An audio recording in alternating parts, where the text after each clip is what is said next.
Okay, can everybody hear me now?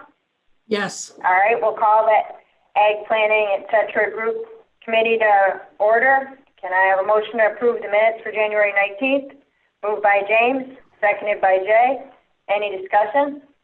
All in favor say aye. Opposed? Carried.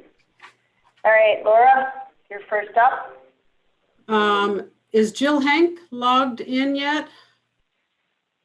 Not yet. Okay. She's doing the NYSERDA presentation. So, all right. I haven't heard from her. So far as I know, she should be logging in. So I guess I'll just go with some of the stuff that I have until she gets here. Well, I believe Beth is on. I see her name if you want to go to her. Either way, Beth, are you ready to go ahead? There she is in Sure. person. Be happy to. So thanks, everybody. It's nice to see you all.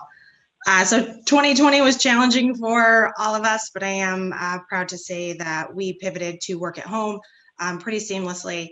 We worked at home for 3 months, came in half staff, half home, went back to full staff, then went back to half staff, half home.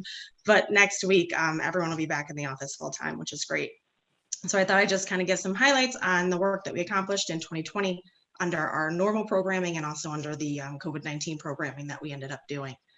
As far as our economic development program, we helped author and secure the $99,000 USDA Rural Business Development Grant and the $600,000 Northern Borders Grant for the Canal Side Energy Park in Fort Edward, and we are managing both of those grants right now. Our small business loan fund, we provided an $86,000 business expansion loan to better the new painting in the town of Kingsbury. And on top of that, we have 4 existing Washington County loans within our portfolio. For our community planning and water quality projects, in January of 2020, which seems like 20 years ago, we closed out a grant for the county DPW, a $395,000 DEC WQIP grant.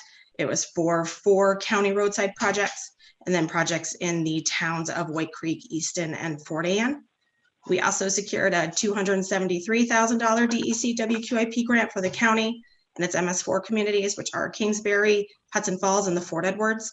And so that will help pay for some required mapping for their MS4 program and also help purchase a new catch basin vacuum cleaner for the county. We secured a $100,000 Lake Champlain Basin Program grant for the county for a roadside project in Fort Ann and also for a culvert project for the town of Whitehall. We secured a $15,000 Lake Champlain Basin Program grant for the town of Whitehall to do a stormwater reduction and stream bank stabilization project at their DPW, which they completed in the summer of 2020. We also submitted a pre-proposal grant to the Lake Champlain Basin Program for the county for the purchase of purchase of a brine maker, and that pre-proposal was asked to full proposal, and so we completed and submitted that full proposal a couple of weeks ago. We closed out a $1.1 million NRCS RCPP grant that we had secured in 2014. It was a 5-year grant. We partnered with 11 county soil and water districts, Washington County being one of them. And so the funding was to implement ag planning and implementation projects.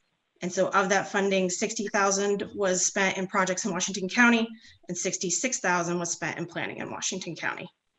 We also authored a grant for the town of Granville, which unfortunately wasn't awarded, but we don't give up that quick, Matt.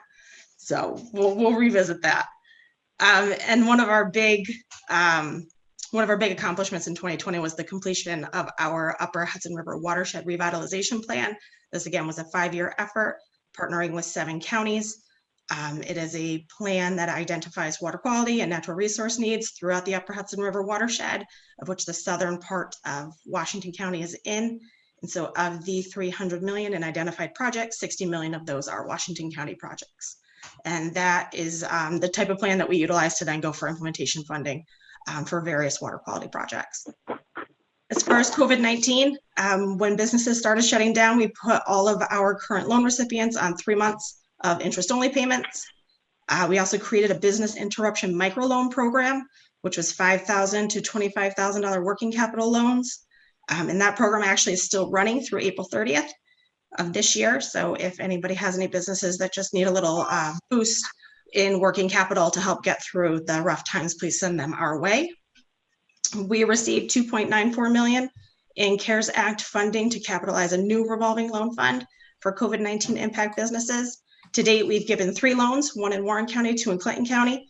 We have partnered and contracted with the Washington County LDC to help us implement that program throughout Washington County. So we're looking forward to getting some new loans in for those. And we also received a $400,000 technical assistance grant from CARES Act funding. We're utilizing that to create a regional recovery and resiliency plan for our 5-county region. So it includes a 5-county economic profile, but also the main point of the plan is to explore kind of how we're going to move forward as a more resilient region.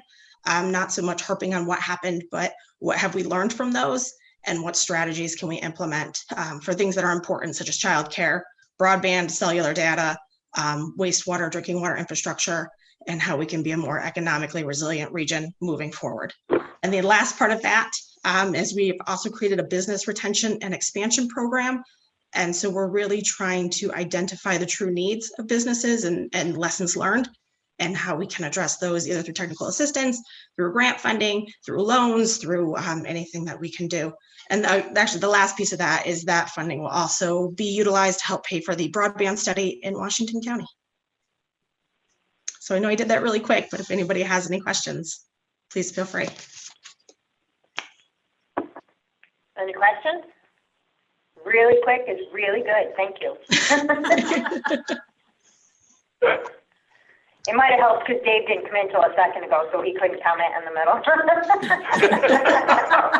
I've heard this before. Okay, I see no questions for Beth. Thank you for giving us a report today. And Laura, I think Jill is on now.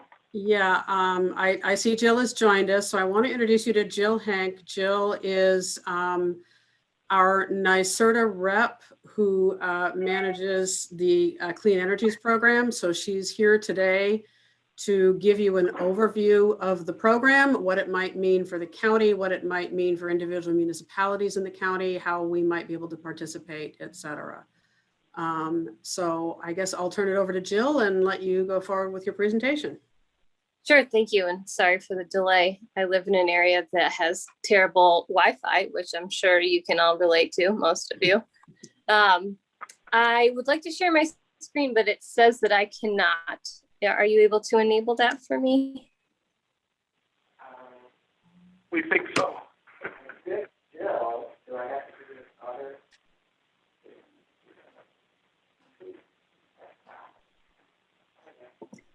So while you're doing that, just a little more in depth about exactly who I am. I am, oh, there we go. I work for the Capital District Regional Planning Commission. I'm an outreach coordinator for the NYSERDA Clean Energy Communities program. So one of the benefits to this program is that NYSERDA has recognized that their statewide programs are often very complicated, and it would be helpful to have technical support on the ground in the regions across the state. And so they subcontracted to several regional planning agencies, including the Capital District Regional Planning Agency, that has hired clean energy communities coordinators like myself to be able to provide free technical assistance to municipalities across the state. We work in the 8-county region, which includes Warren, Washington, Schenectady, Saratoga, Albany, Rensselaer, Greene, and Columbia counties. We're really excited, and thank you, Laura, for reaching out. We've been trying to tap into Washington County. We do think that there's opportunity there for you all to participate in the program. So I'm going to talk very broadly about the program. It is fairly detailed, but I'm going to run through again in detail the role that I play within the program in helping municipalities through it, what you have to do in order to be eligible for grant funds, and what type of grants or what type of projects those grants can fund. So this is the Clean Energy Communities Leadership Round. It's the second iteration of the program that's been around for about 5 years now. We were just kind of re-upped with funding But they also made it a little more difficult because they wanted to gear this towards leaders in the area. So this is our team at the Capital District Regional Planning Commission. This is my director, Todd Fabosi.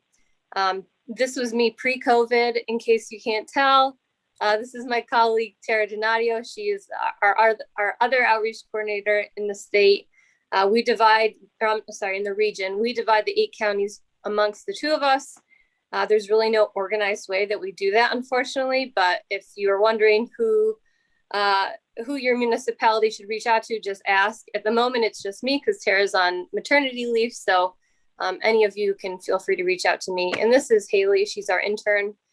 Just a plug for NYSERDA's intern program. They provide 90% of the funding for interns for clean energy. I highly recommend. Now that I'm the host, I'm getting notifications about the waiting room. Oh, somebody else did it. Okay. I won't pay attention to that. So Haley's been really great because she's been able to offer fresh eyes on the program. And when I explained the program to her, she was like, this is like a very complicated board game.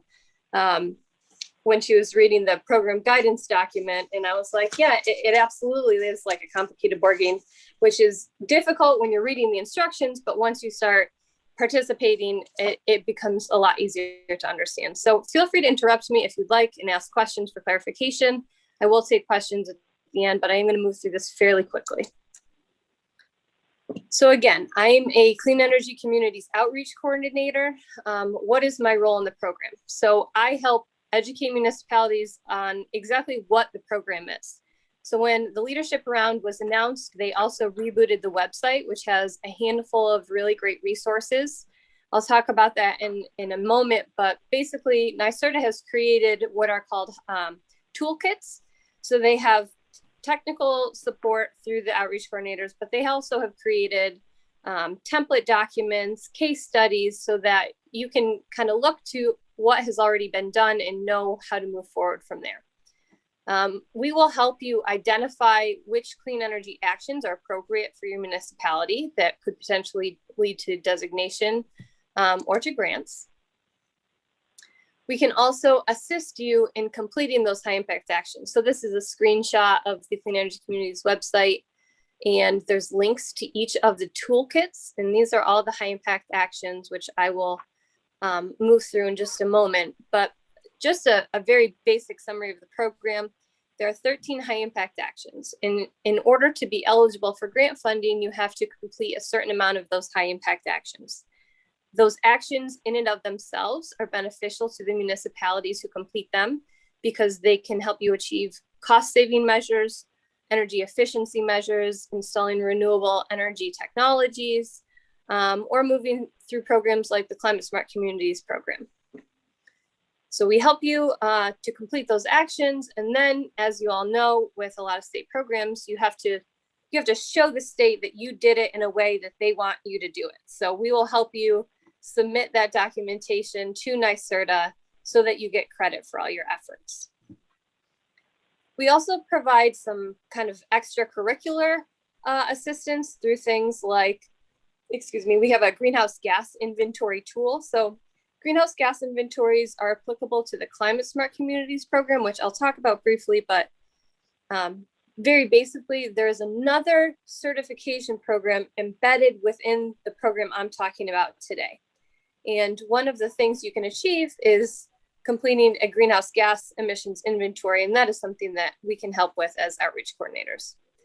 And last, there's a lot of funding opportunities that are Clean Energy Communities adjacent. So, for example, the DEC traditionally and historically has offered funding for charging stations and electric vehicles.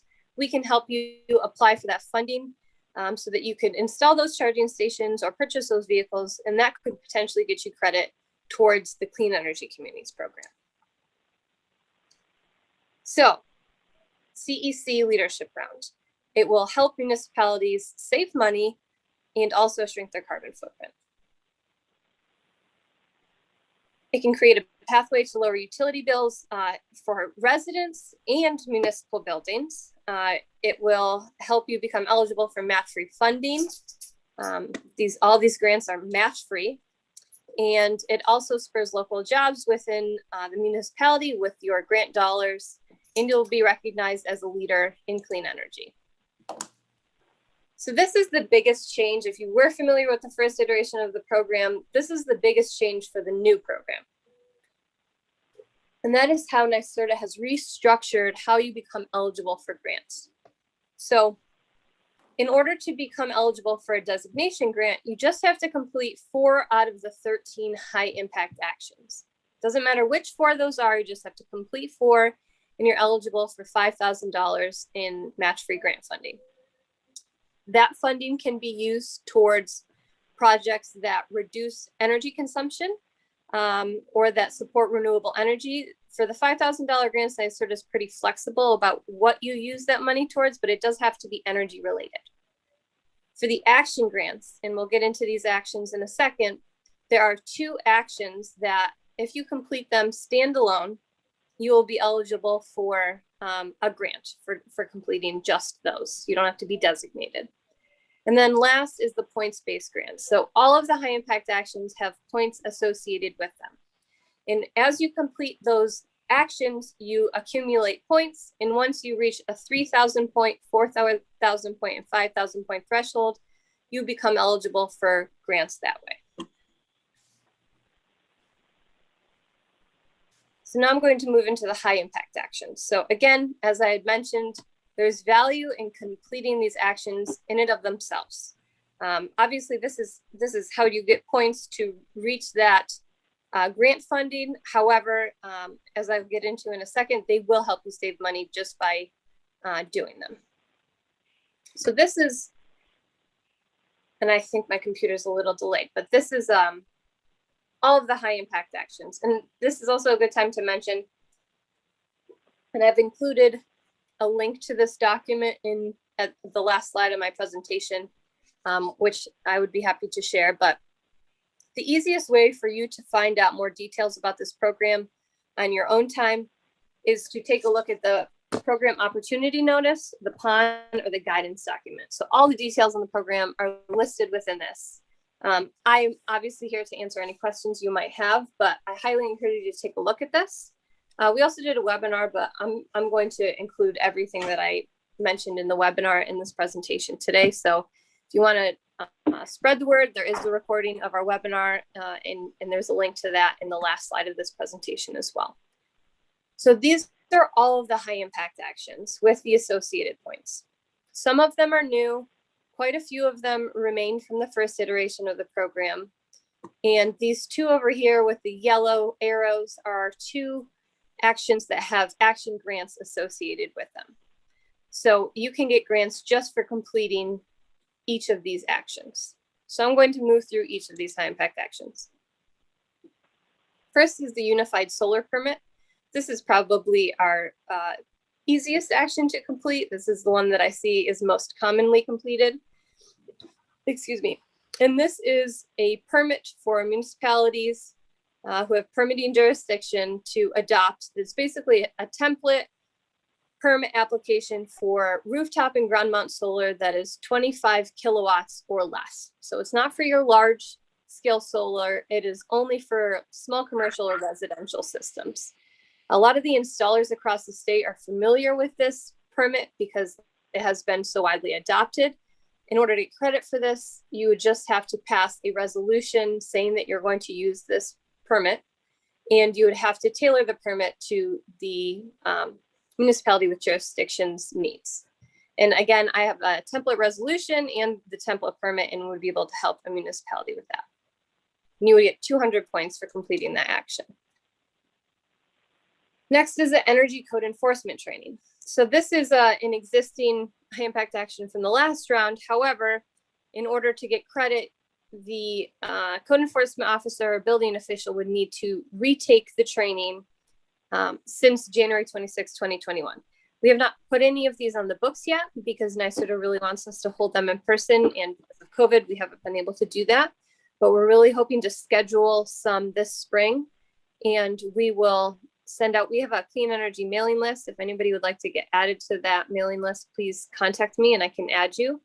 but we will be blasting out that opportunity when it is available. And this is an all-day training. It does offer Department of State credits, typically an 8-hour course that covers the energy code for both residential and commercial construction. Next is property assessed clean energy financing. So this is a financing mechanism that allows municipalities with lien authority to provide funding for renewable energy or energy efficiency development. This is implemented by the Energy Improvement Corporation. It has recently been amended so that the burden of collecting the lien, if the loan does go into a lien, is now on the capital provider, no longer the municipality. The other benefit to the Clean Energy Communities program is that we work with a handful of experts who are able to walk you step by step through complicated processes like property assessed clean energy financing. So if this is something you're interested in, Washington County may have adopted it already. I don't think that they have. Typically, it has to be adopted at the county level, but if that's something that you're interested in, I have a contact at EIC who would be happy to talk to you about the process.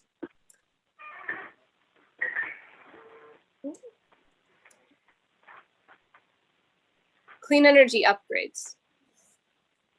Clean energy upgrades, and this is one of the actions that has a specific look back date. So for example, if a municipality at the county level or the town level, for example, updated their interior lighting, and that amounted to a reduction in greenhouse gas emissions up to 10%. Then if you properly document that process and show that 10% reduction in greenhouse gas emissions, you can get credit for the clean energy upgrades. However, within the new program, these upgrades need to have been completed since January 1st, 2020. So unfortunately, if this lighting upgrade or HVAC upgrade or energy efficiency upgrade was conducted beforehand, it won't necessarily get you credit towards this high impact action. But the devil is in the details. Again, that's something that if you have a particular municipality that has a specific case, I would be happy to talk to you about those details. This is one that has a lot of different opportunities for accomplishing this high impact action. For example, if you sign the municipality up for community solar, which could potentially get you a 10% reduction on your electric bills, that could count towards clean energy upgrades. So there's a lot of options within this one.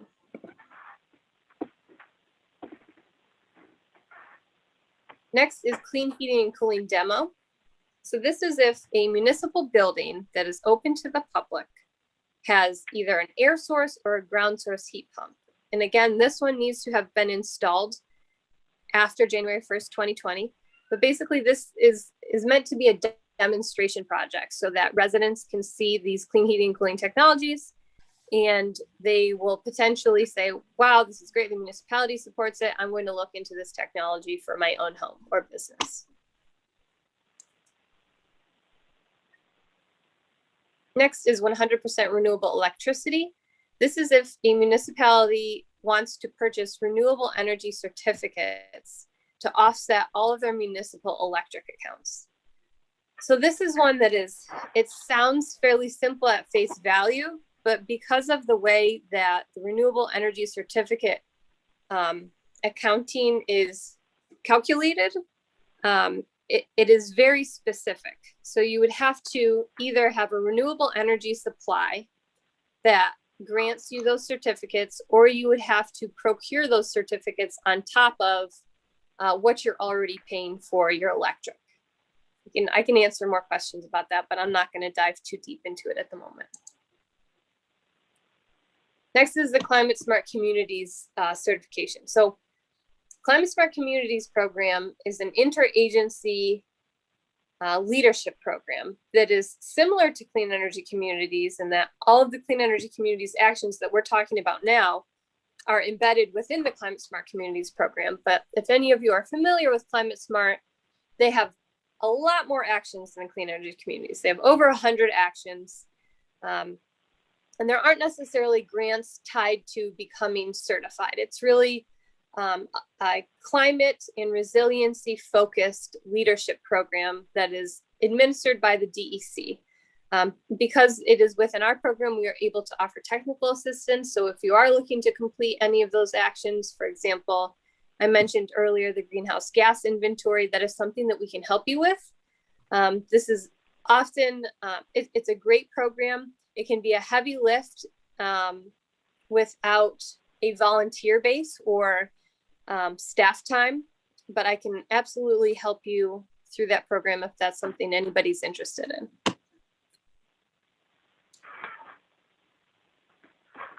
LED streetlights. So you would get credit for this if at least 50% of municipal streetlights were LED technology. And in the new program, this addresses not only Cobra Head style streetlights, but also addresses decorative streetlights. This is also one of those high impact actions that it will save you money on your electric bill to complete this action. So it could potentially lead you down the path towards grants, but it very likely will save you money right off the bat.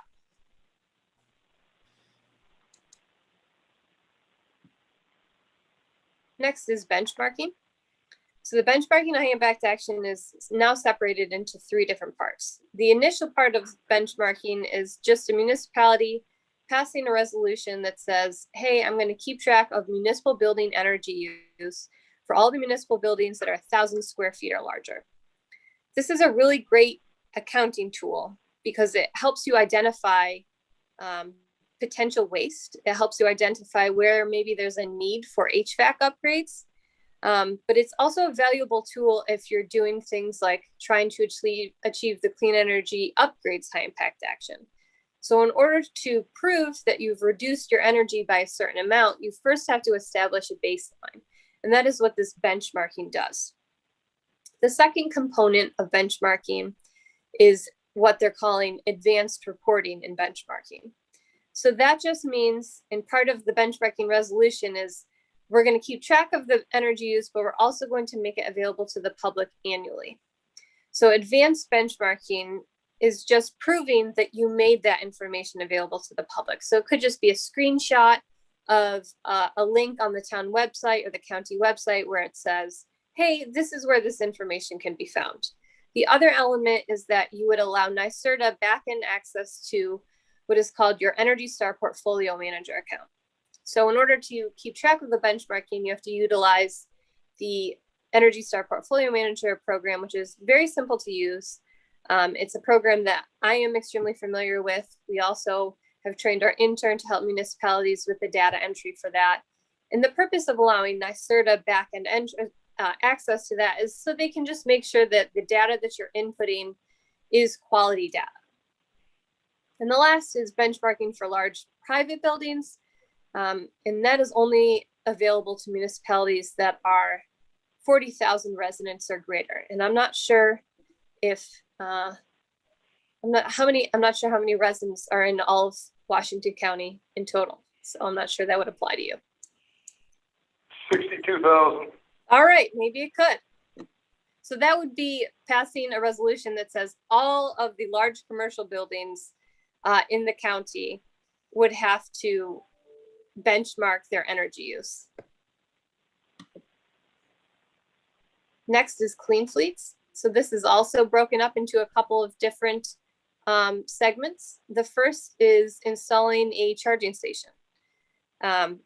If this action was completed in the first round of the program, then you get 100 points for it.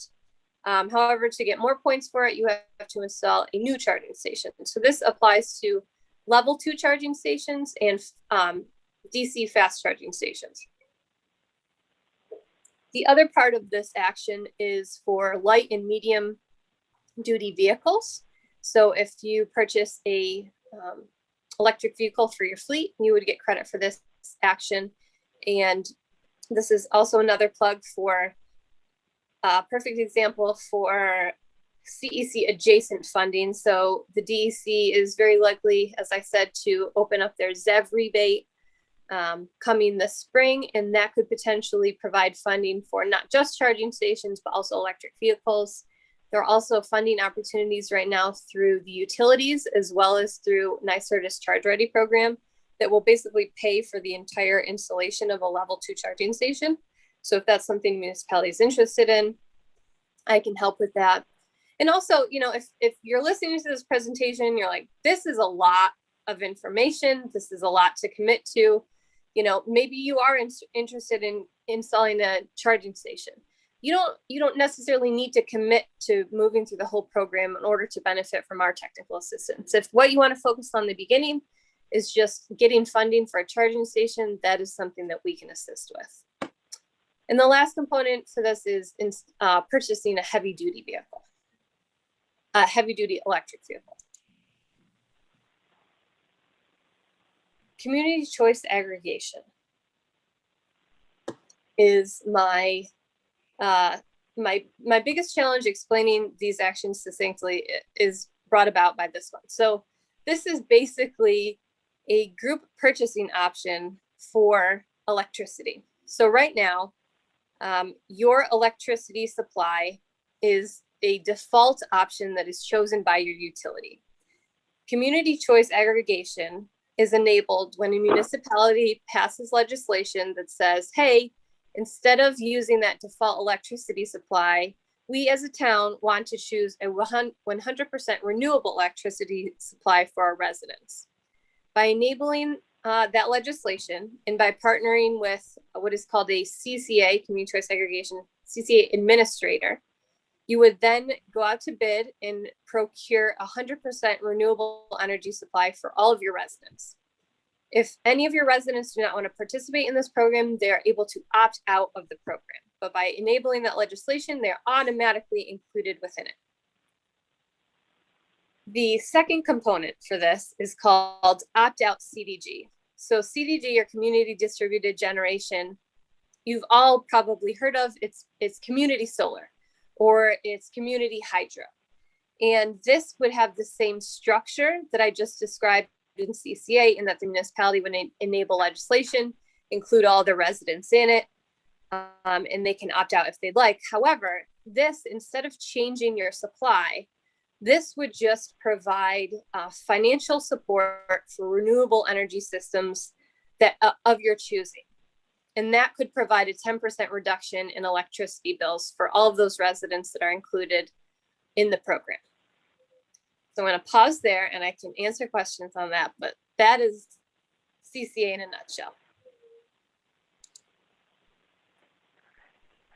Okay, next is our first action grant. So before I was describing all of the points-based grants, and now we have moved into the first of two action grants. So just by completing this, you could be eligible either at a county level for a $15,000 grant or at a town level for a $5,000 grant. So some of you are probably familiar with the Solarize model. That is also a community campaign, but within the leadership round of the program, NYSERDA has adjusted the technologies that these education and outreach campaigns are promoting. So in an ideal situation, I recommend that a municipality has a group of volunteers, oftentimes a climate smart task force or like a green committee would lead this effort, because it does take a fair amount of extracurricular effort. Because what you're doing is trying to promote to your town residents certain technologies. So for example, community solar. Say you wanted to promote community solar to your residents. Your first step would be to contact all of the community solar companies that work in New York State and explain to them that you're moving through a community campaign, and basically vet these companies to see who would be the best option that the municipality could recommend to their residents. You don't necessarily have to choose one community solar company. You can choose several if you'd like. I've really only seen municipalities who are working with one at a time, because there are oftentimes benefits to working with just one company. For instance, sometimes these community solar companies will pay for advertising. They will also offer bonuses for the municipalities for each sign up that they get. So I know one is offering like $100 per sign up that goes to a municipal account for a clean HVAC system. So the municipality would fill out a planning document to submit to NYSERDA that says, hey, these are all the things we're going to do to promote this technology. This is our partner that we're going to work with. This is how we chose them. And if the municipality, for a small municipality, if they get 10 signups, you get credit for the action. So if you get 10 people to sign up for community solar, You get credit for the high impact action and you get a match-free $5,000 grant. If the county did it, they would have to get 25 signups and they would get a match-free $15,000 grant. And this structure is for all 4 of these technologies. So community solar, electric vehicles. So if you get 10 or 25 individuals to purchase electric vehicles, or 10 or 25 individuals to install either a clean heating and cooling system or do some sort of energy efficiency upgrade. And the same for demand response. And demand response is like installing a smart thermostat or a battery storage system in your home or small business, or participating in a demand response program. So a municipality, and the last thing I'll say about this one, you can complete one or all of these actions. So you could potentially get $20,000 or $60,000 for completing all of these 4 campaign types. And next is the New York Stretch Code. So this, and correct me if I'm wrong, but I believe that Washington County implements the code at the county level. Is that correct? Both, Yes. it's both. At county level, and some towns do their own codes. Okay, so anybody that is eligible to enforce the code would be eligible for this high impact action. This is also an action grant eligible action, and that is if the municipality adopts the New York Stretch Energy Code by the end of this year. So this is the only action that has a deadline attached to it. Please excuse the screaming. I have a toddler downstairs. He's fine. The New York Stretch Energy Code is basically a more efficient energy conservation code. So New York State has 11 codes that they enforce. This is one of them. So the reason for that deadline is because this is the direction that the New York State Code is moving towards. It's just not there right now. Right now, this is offering about an 11% energy efficiency advantage over the current code. There is a $5,000 grant available for small municipalities that adopt this, and a $50,000 grant for large municipalities that adopt this. And again, this is just a one-off. You just have to complete this one action to be eligible for that grant.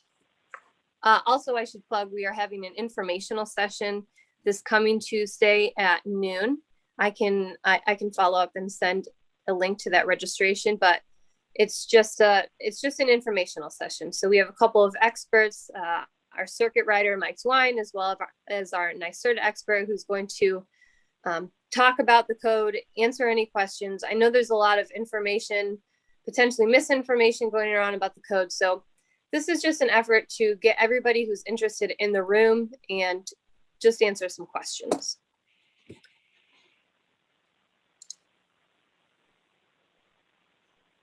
Again, there are action grants, designation grants, and points-based grants.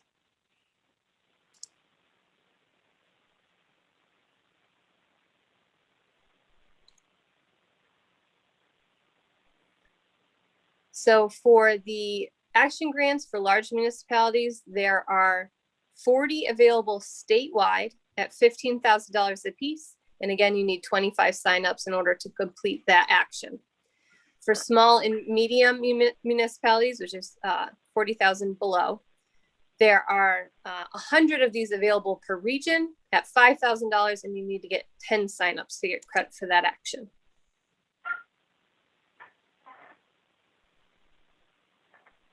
For the New York Stretch Code Action Grant, there are 40 $50,000 grants available statewide. And again, all of these grants are first come, first serve. And for small and medium municipalities, there are 100 of these $5,000 grants available per region.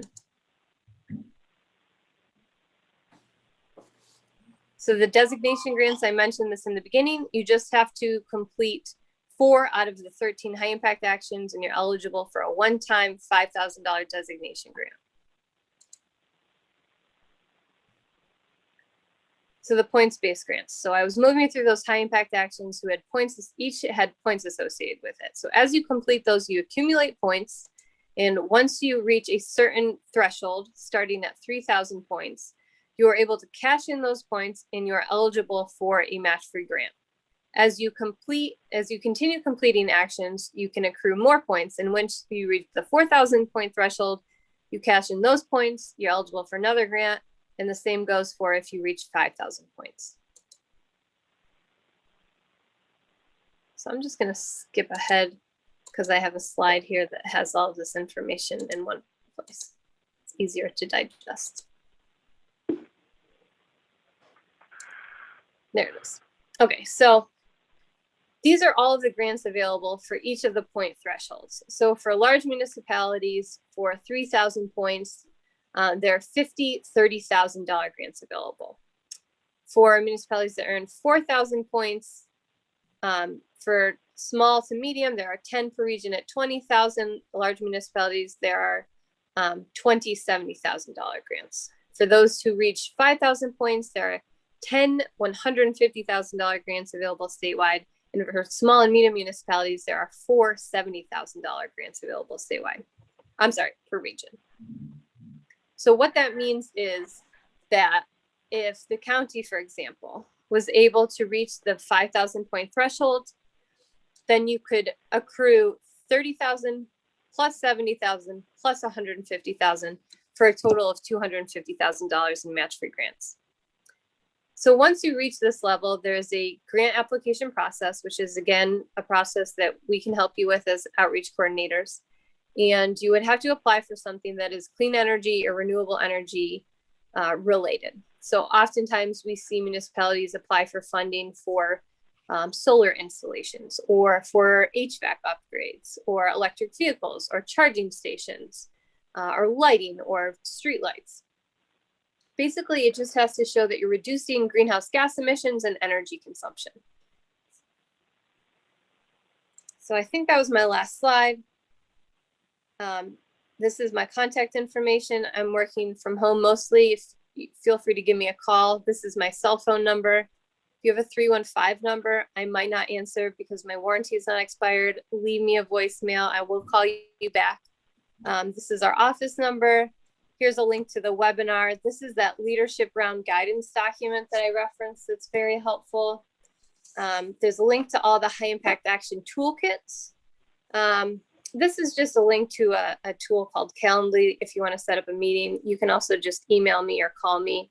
What I've been doing is meeting with individual municipalities and just talking about what your municipality has done and what is the direction you're headed and how this program could potentially partner with the actions that you have completed and that you're looking to complete and where there's opportunity for grant funding. So I will stop there and answer any questions.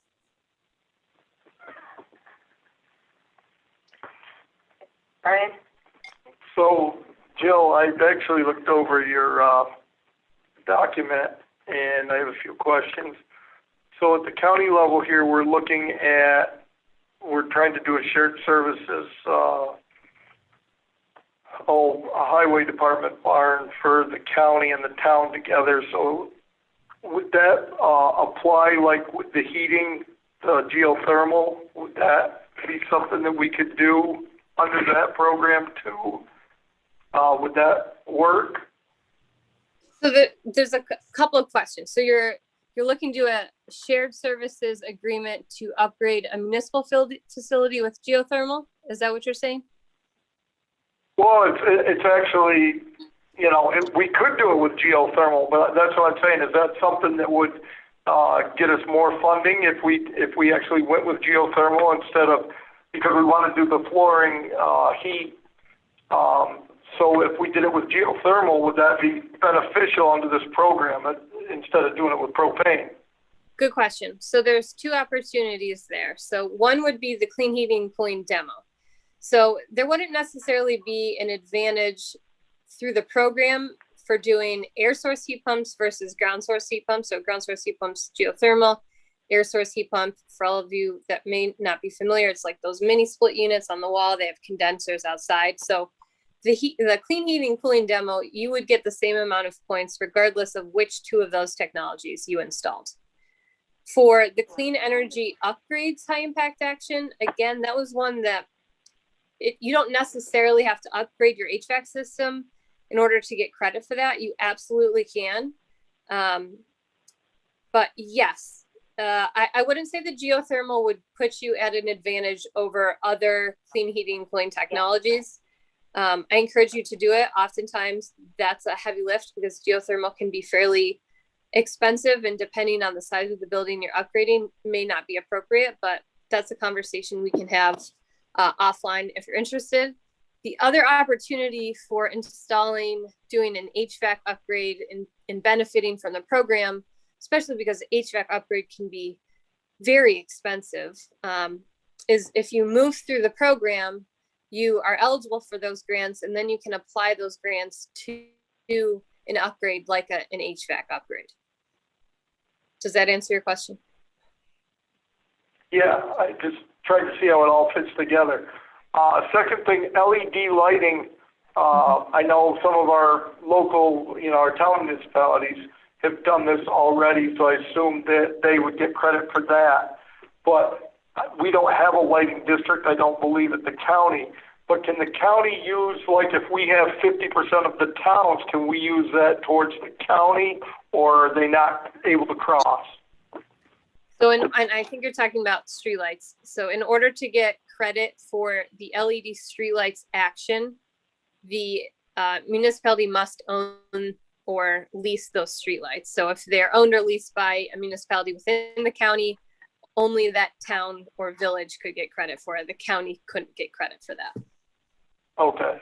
And so my last question is on the point system, as you're going forward in the points, you could be 3,000, 4,000, or 5,000. Is there a point, is there a time when the points go away because they're not current, or do the points just keep adding up and then you're at that next level? They keep adding up. Good question.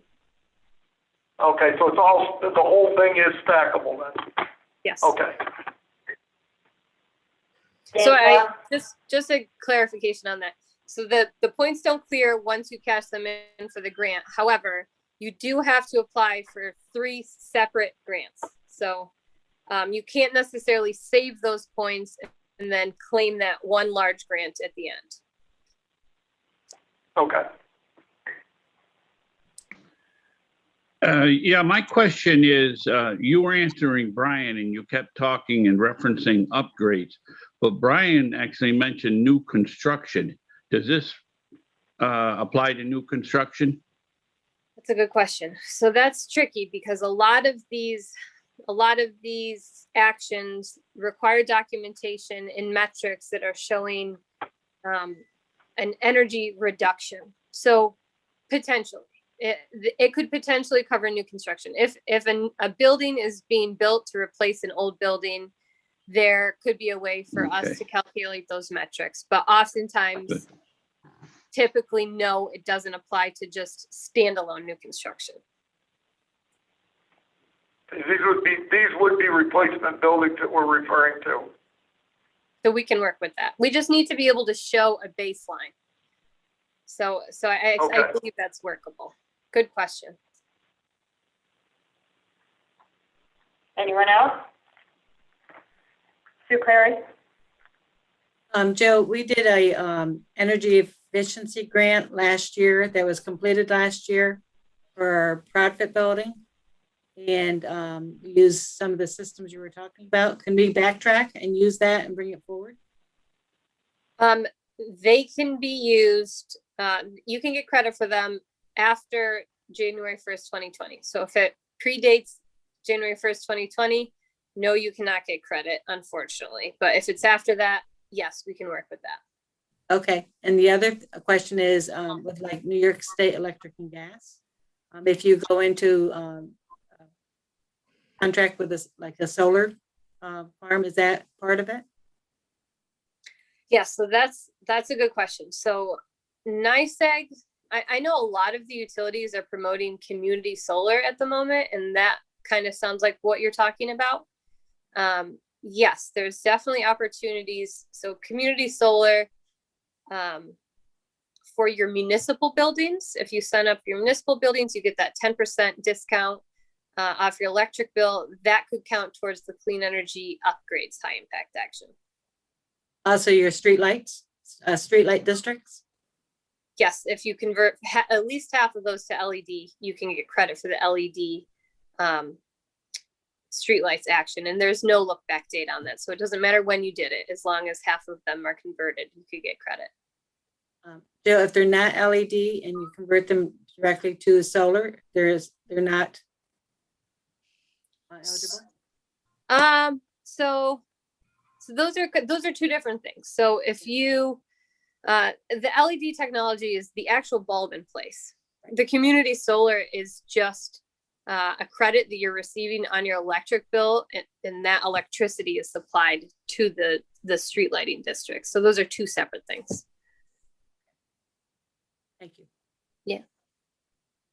And I know that there's a lot of information out there right now about renewable electricity and CCA and community solar. And I, for one, am getting inundated with emails and mailers about all these different options, and it's extremely confusing. So even if you just have questions about that, you get something in the mail and you're like, what is this? Like, I can help you with that. So feel free, if you have any questions, to reach out and I'll do my best.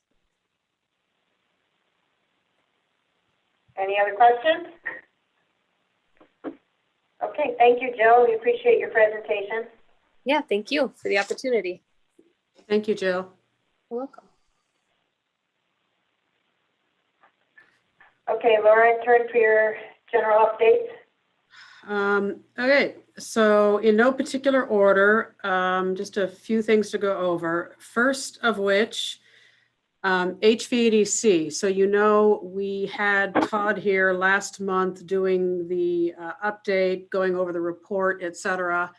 I neglected at the end of that discussion to request the committee to authorize extending the contract into 2021 and to do the procurement. So Todd has continued to work as usual. It's simply that I kind of forgot to ask you to for the motion to renew the contract.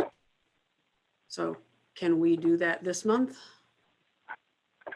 So your request is for a resolution to renew his contract and a resolution for the procurement waiver? Correct. Did you say that? I missed the second thing.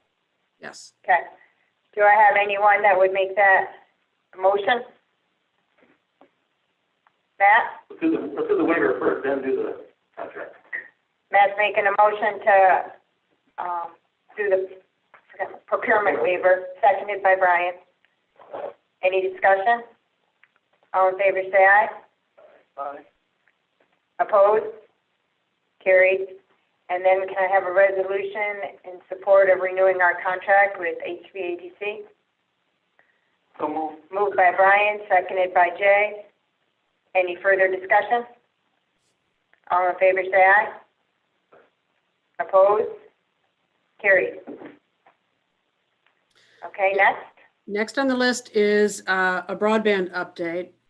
So as you know, we've the board approved entering into a contract to have ECC Technologies do a broadband mapping program, which is intended to map the underserved and unserved areas of broadband across the county. And I think we explained we're going to get this as close to address level as possible. I don't expect that we're going to be able to get exact data on every address in the county, but I think we're going to get a whole lot closer than we currently are, with the goal of ultimately being able to either encourage providers to extend their networks or work with them to find funding to extend their networks. So as of right now, we are working with Lake George, Lake Champlain Planning Board and ECC to get the contracts all in place. Assuming that we're able to get all of that resolved and signed within the next 2 or 3 weeks, we are anticipating beginning the program at the end of March.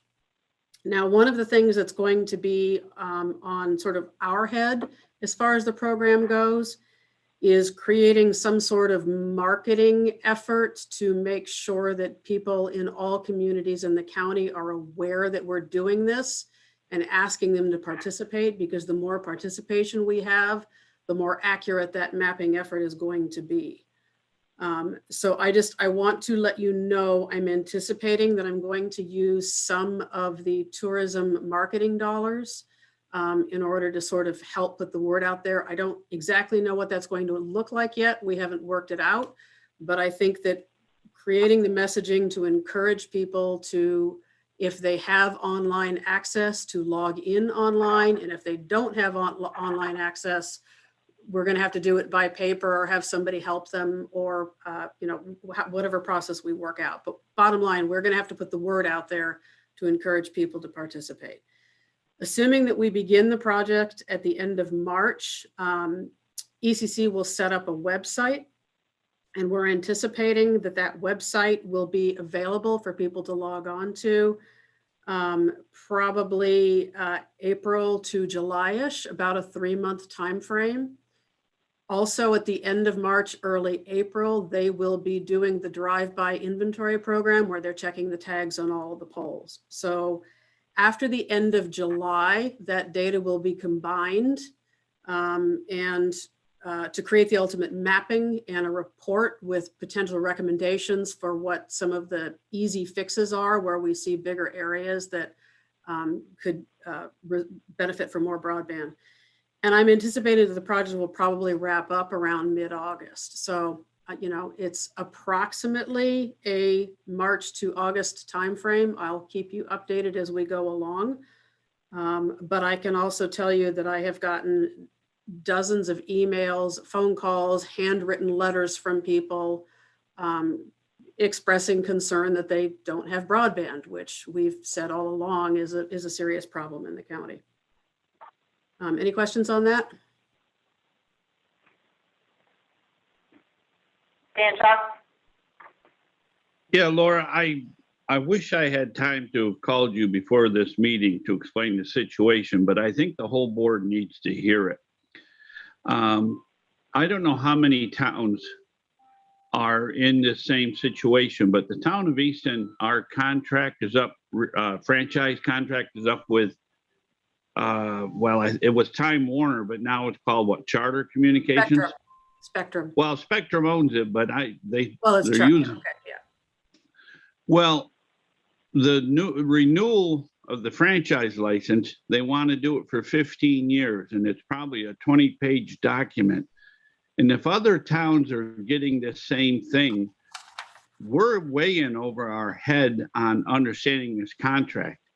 Now, I've suggested, and our town attorney is reviewing it, and she says she's had experience from other towns that there's pieces of information in it where the towns don't like it because they have no authority over like where poles are placed, and that's a big corporation and company, number one. But number two, and this is the part that really bothers me, we have several roads in our town that have no internet on it, but each end of the road, the Spectrum cable runs down the other road. So there's nobody is going to put a fiber optic cable on that road when Spectrum owns both ends of it. And we have no leverage to make them ever run it down that road. And yet there might be 35 homes on it. And another issue is the trunk line, or main feed line, runs right up Route 40, which I think most people know. And it shows Route 40 as being provided with internet. And yet Spectrum won't tap into it. They said, no, that's a trunk line. And so it's too expensive to tap into that. So we have people right on Route 40 that have no internet service. And here we've got a contract that we're supposed to sign that's going to last for 15 years. I'm thinking that we need to get together as a county, maybe at the county level versus at the local level, because, we're over our head in knowing what to do and how to negotiate a contract. So I'm looking for advice from everybody. Maybe the rest of the Board of Supervisors have experience with this. I don't know. Dave O'Brien? So you have to understand that the cable franchise agreement you're signing is strictly for TV. Right. Internet does not require a franchise agreement. And all the right-of-ways that the county and the state put in place Again, you have control over town roads, but generally there are blanket right-of-ways or easements for those. But remember that this is the purpose of this project is to identify areas that you just talked about that don't have internet, don't have potential to get internet, so we can collect these information so we can find federal programs to help fund either spectrum in some cases to put the cable in, because if they get funded and help and assistance in building up these sparsely populated areas, they'll do it. But on their own dime, there's no other way to force them to do it. So this is the purpose of this project. It is countywide. It's going to be more. It's being done in not only here, but the regional planning board's doing grants for other towns or other counties to do the same type of project. So we'll have 5 or 6 counties going together in the next phase to go after getting funding for these areas. So that's part of what this is going towards the end. Matt, did you have something else to add? No, just that we're in the same boat, Dan, and our agreement was with Charter Communications, which is the TV arm, and then we have a TV franchise fee, and they pay us X amount of dollars a year. But the internet, the broadband, the spectrum is a different animal. Even though they're owned by the same holding company, they're two totally separate things. The franchise has nothing to do, at least in our town, with broadband. Dave? But to get funding, we have to go through this process to identify the areas. There is federal funding, and there is more funding available in the state's agreement with Charter. I think there's another $12 million that they can spend to fill in some of these gap areas, but they're not going to go through the prospect identifying these areas. That's going to be up to us. Well, the only thing is this 15-year contract. Is there other towns having to sign this? And if so, I mean, this contract, has the expertise to understand this contract and know for sure if it's the right thing to be signing? That's kind of my question too. Your attorney. Dana Hogan had a question. Comment? Do you have a question, Dana? Yeah, Dan, we actually negotiated some of our contracts, so I'll try to find out the details of what language we actually negotiated. I don't believe we went with 15 years. I think we shortened the time period. I know one of our councilmen was taking the lead on it, working with the town attorney, and he was successful in getting some of the language changed that he preferred. But I'll find out. Thank you.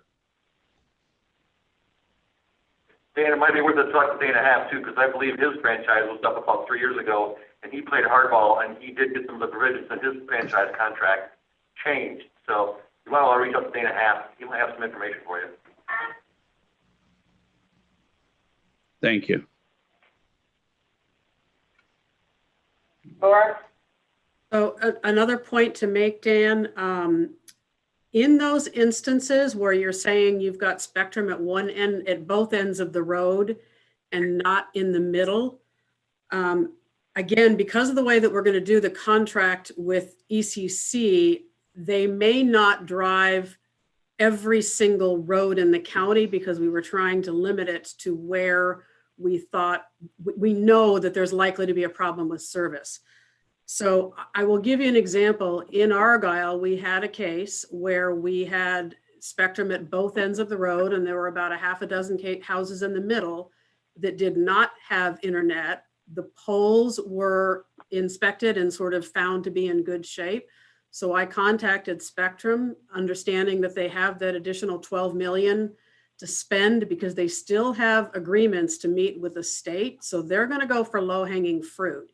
If we can provide them with data in terms of the number of houses and the number of poles and the condition of the poles, I can send that to Spectrum. In the case of Argyle, they were out there within 2 weeks, and they actually did provide service to those houses. So any of the supervisors who can get me address level information about the condition of the poles near the areas that you want to serve, we don't necessarily have to wait for this mapping program to finish. We can try and egg the providers on now to expanding service, but we have to be able to give them some information. Well, how about like Route 40? The line runs right up Route 40 on all the poles, and yet they won't tap into it, they said. So, I mean, the poles aren't even the issue. That is when it's a trunk line, that is a different issue for the provider. We have other areas in the county where we have trunk lines, like there's a bunch of lines going down the railroad beds along Route 4. The providers are almost never willing to tap into those trunk lines unless it's going to go off and serve a bunch of it. And again, I'm not the expert on this, but it's very expensive for them to tap into trunk lines. So what do we do there? How will this study help those people on that road? Then what we have to understand is that they do not have access to broadband. And so once we've mapped that, and once we've mapped it as unserved, there are two things that we can do. We can either move forward with trying to encourage the provider to get them service as soon as possible, or if the providers come back and say it's just not cost feasible to us, then our next step is going to be to try and find funding to incentivize the providers to provide service. And some of that will be coming.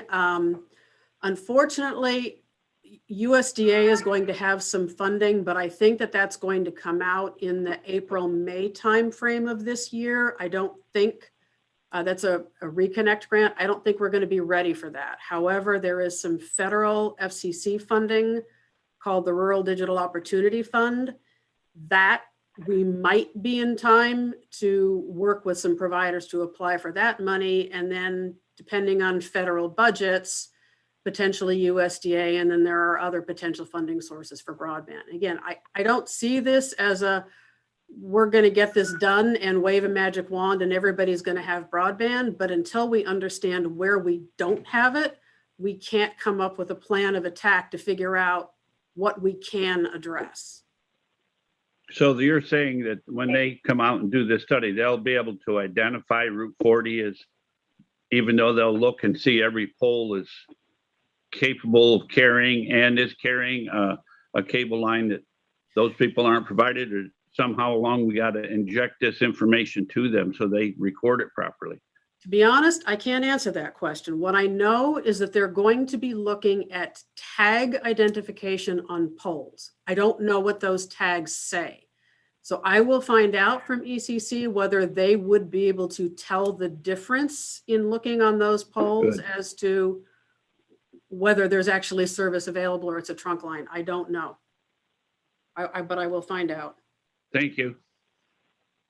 Dave O'Brien? Laura, was there any areas that was blanketed by satellite that we can identify that could potentially be qualified for that April, May timeframe for application for a grant or funding? So the funding, similar to the way Broadband for All in the previous rounds of RDOF, the funding is applied for by the providers. So in the last round of RDOF funding, Slick Network Solutions did apply for and received RDOF funding to expand service in Salem. There was a bunch up in Dresden, and there were a few odds and ends other spots. So I have not had any recent conversations with any other providers about any intentions to apply for future funding, but that will be a discussion that we will have once we start putting the picture together. That will enable us to say, you know, hey, you Spectrum or you Slick or you Verizon or whatever, you've got this group of homes here that if you know, we help you with the RDOF, encourage you to apply for the RDOF funding, you should be able to serve them.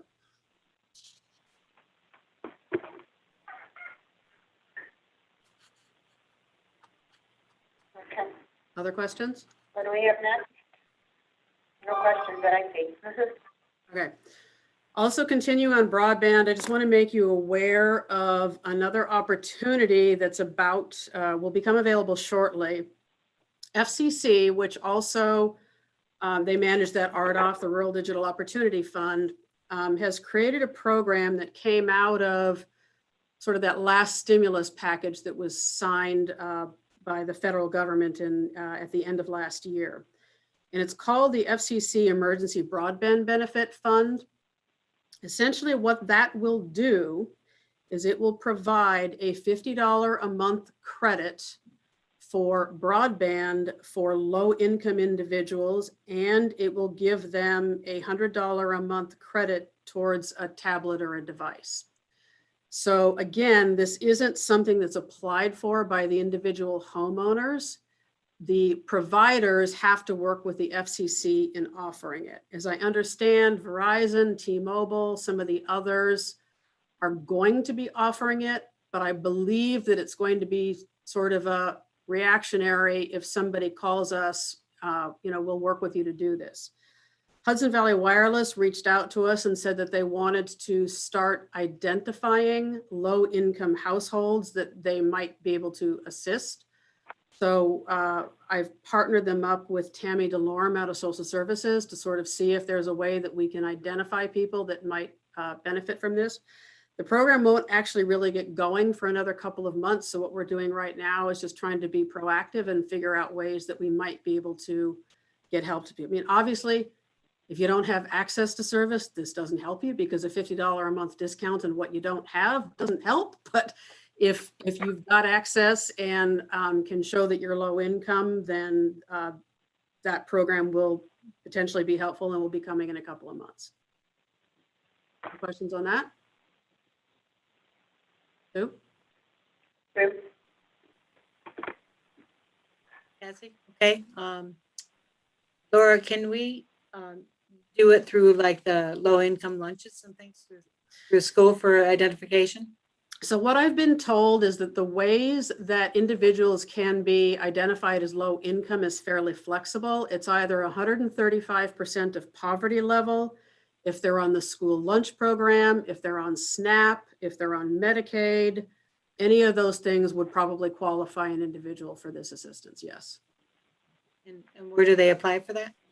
Again, it has to be done through the providers. So I'm still trying to work out, like, again, I mean, we're trying to reach out and identify those that would be eligible and would benefit.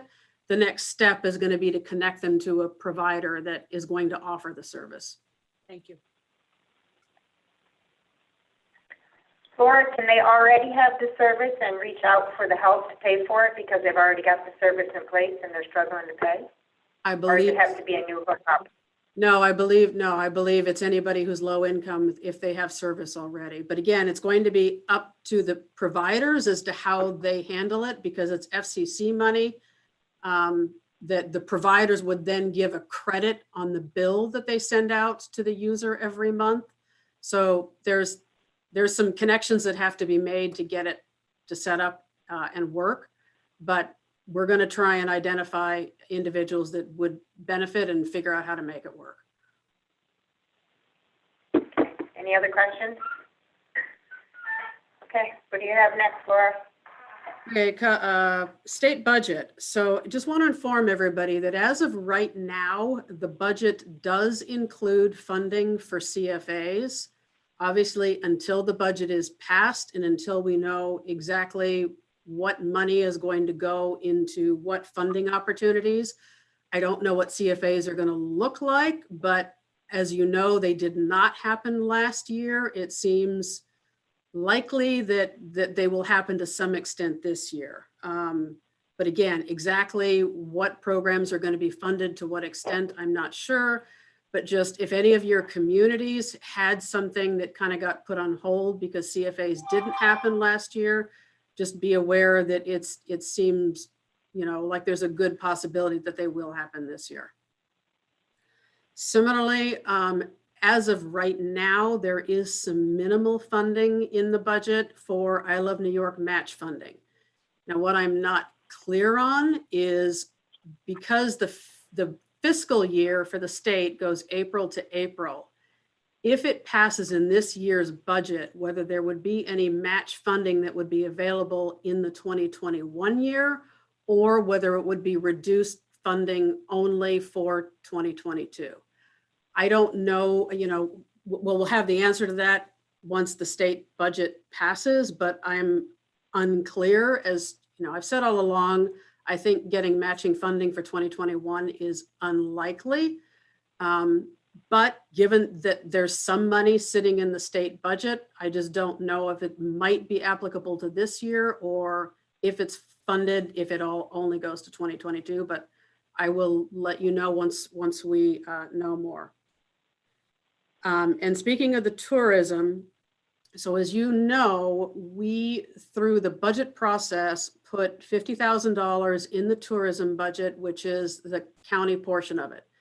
We said at the time that we weren't going to know what the matching fund situation was going to look like until later in the year. And then what we were going to need to do is come up with a budget that enabled us to utilize some of the bed tax revenues. So I'm anticipating that during March, we will come up with some sort of a budget and a number of what we will need to use of bed tax revenues to complete the 2021 budget. Again, the trick there is not knowing exactly if we're going to have funding from I Love New York for 2021. So that, just to let you know, that will be a discussion for next month. Also, on very good news on tourism, Airbnb revenue went back up again for the month of January. We collected about $13,000. So to date, from September of last year to January of this year, we've collected a total of about $40,000.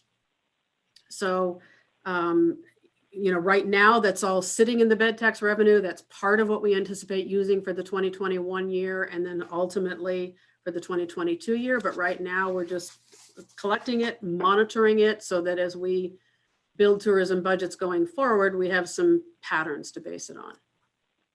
Jimmy? Is that 13,000 for December stays?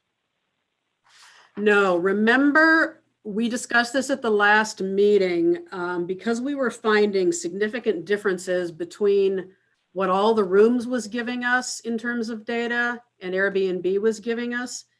Airbnb explained that they collect the tax at the point of booking. Mm-hmm. So that $13,000 that we collected could potentially be for somebody who's staying in August or March. That's unfortunate. We don't know that, except that it's for a future stay of some kind.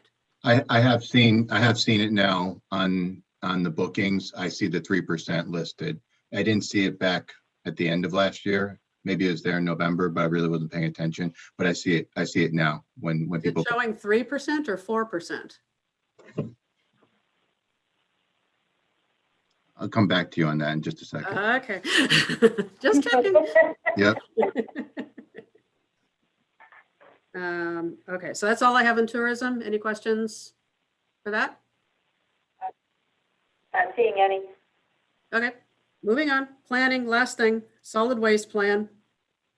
We discussed last month the problem that we had that DEC, despite having worked with us as we developed a draft for the waste management plan, they came back and sort of have insisted that we try and collect a whole lot of data that we're going to have trouble collecting because the haulers are not required to report it to us. The committee recommended that I talk to a consultant to find out what it would cost to just shift this off onto a consultant and have them finish it. I talked to Barton LaJudas, they seem to have done a significant number of the plans across the state.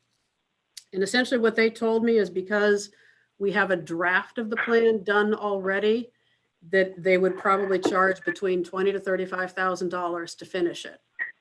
If it hadn't been in draft form, their typical charge to do these plans is between $35,000 and $100,000, depending on the size of the municipality.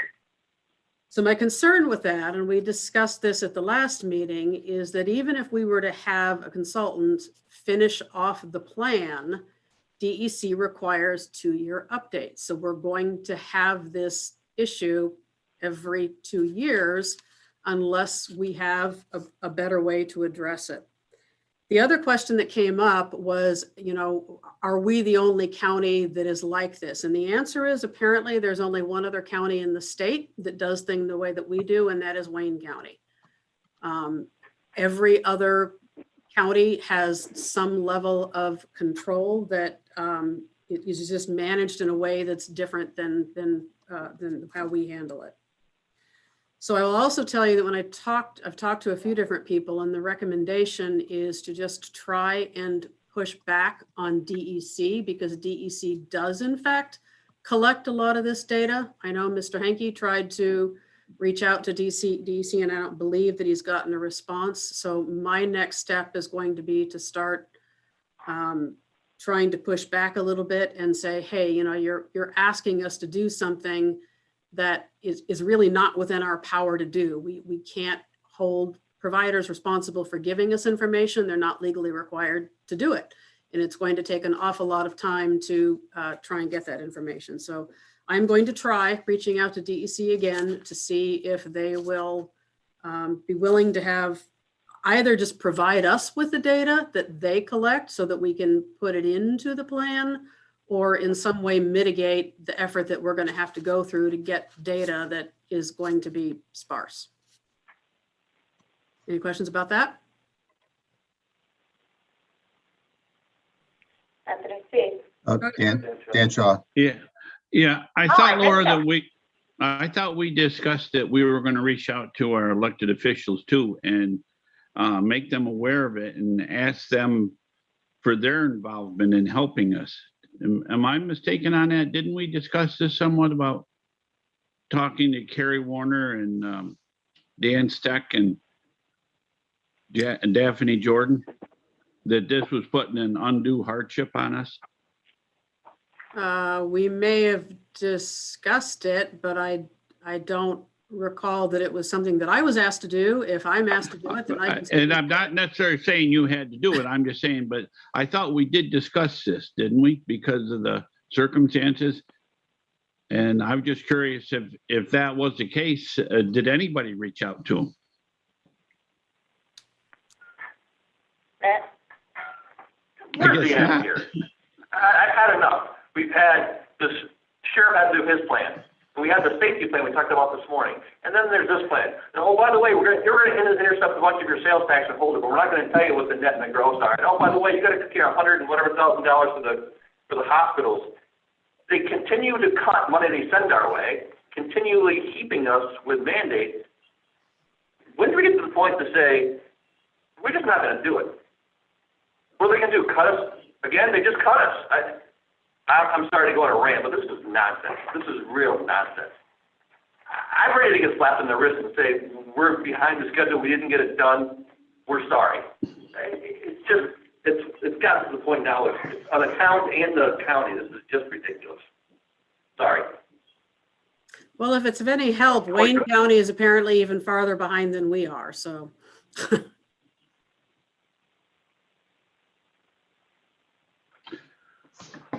Could the county administrator reach out to our elected officials, or our chairman reach out to our elected officials, explain this situation and see what they have to say, if they support us? You know, DEC is only a department. It seems like it's not right for them to be able to dictate this kind of expense to us, is all. And it's another layer of administration that is going to cost us money. I concur with everything Matt said, only I'm not as disgusted as he is about it all. Yeah, I will comment, Dan, you're right. DEC is a division, but the plan is in response to a state law requiring that every county has one. DEC just manages that. So there is, in fact, a state law that says counties have to have the plan.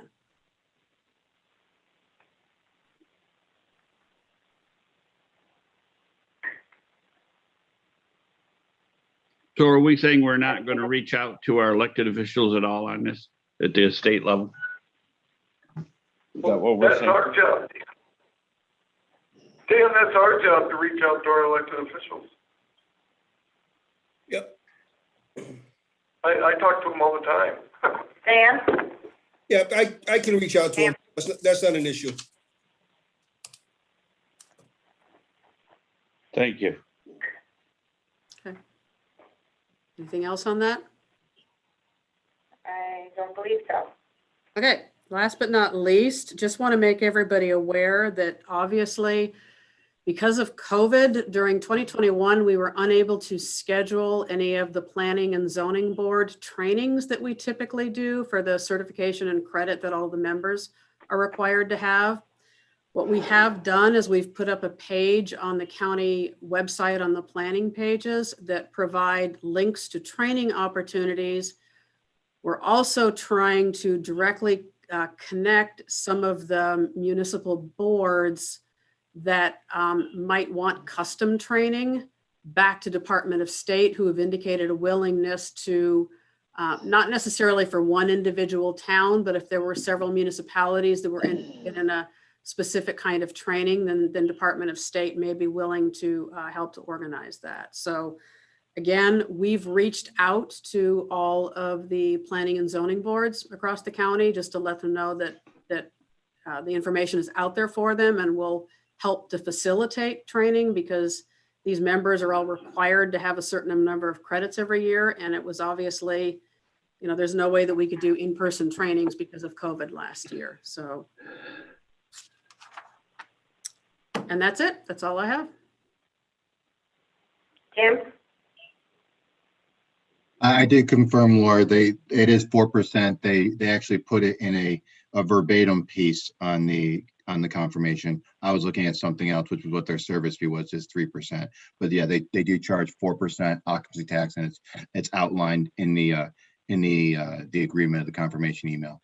That's good. Our treasurer will be happy. Okay, anything else to come before the committee today? Any others?